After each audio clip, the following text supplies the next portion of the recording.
Right now, there is an investigation after a man was shot and killed by a Dearborn police officer following a foot chase. Today, the officer is on paid administrative leave, and the suspect's family says that this shooting was not justified. And now the National Action Network, here the local chapter, is getting involved in this as well. Local 4's Lauren Podell joins us now. This is obviously a very sad case because the family has lost a loved one.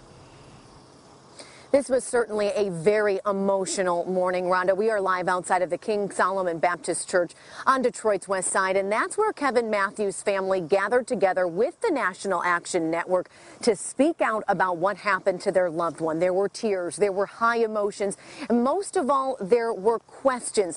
This is a man who celebrated his 35th birthday on December 10th. He leaves behind a daughter, several siblings, even a granddaughter. The family wants justice, but police say this man, he was a wanted man and was put in their officer in Dearborn was put in a terrible situation when they encountered. Take a look. And I'm going to miss him.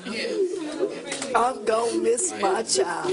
Today, the mother of 35-year-old Kevin Matthews stood with her family and the National Action Network speaking out after her son was shot and killed by a Dearborn police officer Wednesday afternoon. Instead of wrapping presents with my baby, I have to bury my brother.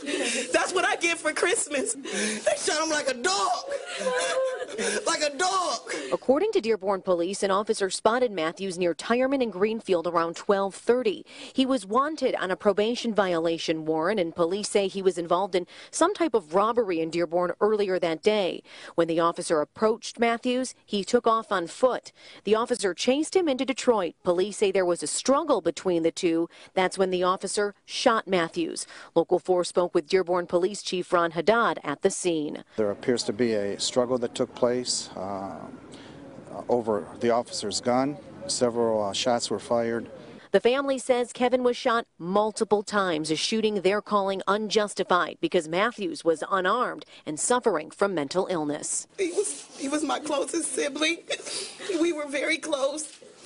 Every time I saw him, he told me he loved me. He kissed me. We talked on the phone every day. It sounds like to me that this Dearborn officer just wanted the gun for somebody, and Kevin Matthews happened to be the target. This family grieving extremely today. They wanted to get their message out that Kevin was a good man. He may have had some minor run-ins with the law, but was a good man and did not deserve this death. Let's focus on the latest on this investigation now. Right now, we are waiting to hear the latest from Wayne County medical examiners to get the results of the autopsy.